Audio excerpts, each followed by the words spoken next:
Habang inaantay kong harvest itong mga red factor natin, 100% na red factor. Ito yung parent sa labas. Etong tatay nila, yung magulang nito nandito sa akin.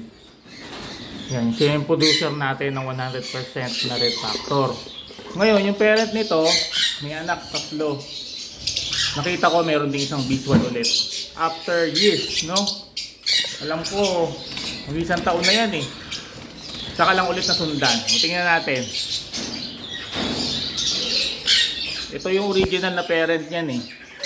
Dito siya nanggaling, yung visual. Ayun yung tatay niya. Post RF. Yung nanay niya, hindi ko sure yung linyada niyan. Pero yung tatay sigurado ako post RF. Yung nanay ay fail palo. Okay? So ito yung anak niya. Ngayon. Ano ba? Dilim. Yan, 3 piraso, 2 green, saka isang red factor. Ayun sa dulo. Yan, yung nasa dulo, red factor ulit. Yan. So yan. Meron na naman tayong isang red factor dito mula doon sa original pair natin.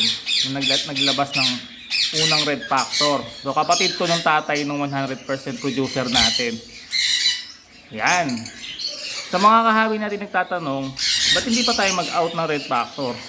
Sabi ko nga sa inyo, kailangan natin ng masusing pag-aaral dyan. Pag dinispose natin yan, yung sigurado tayo na maibibreed nyo, mapaparami nyo din sa inyong ibunan. Kaya antay-antay lang mga kahabi, wag po tayo magmadali sa pagbili.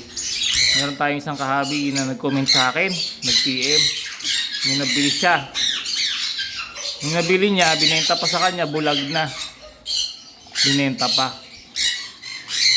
Ay, 4 pala yung anak, ayun pa yung isa. Sa baba, ayun. Baka meron pa isang red factor dyan. 4 pala yung anak, 3 itong nasa pugad, isa yung nasa baba. Ang gabi ko lang ilan.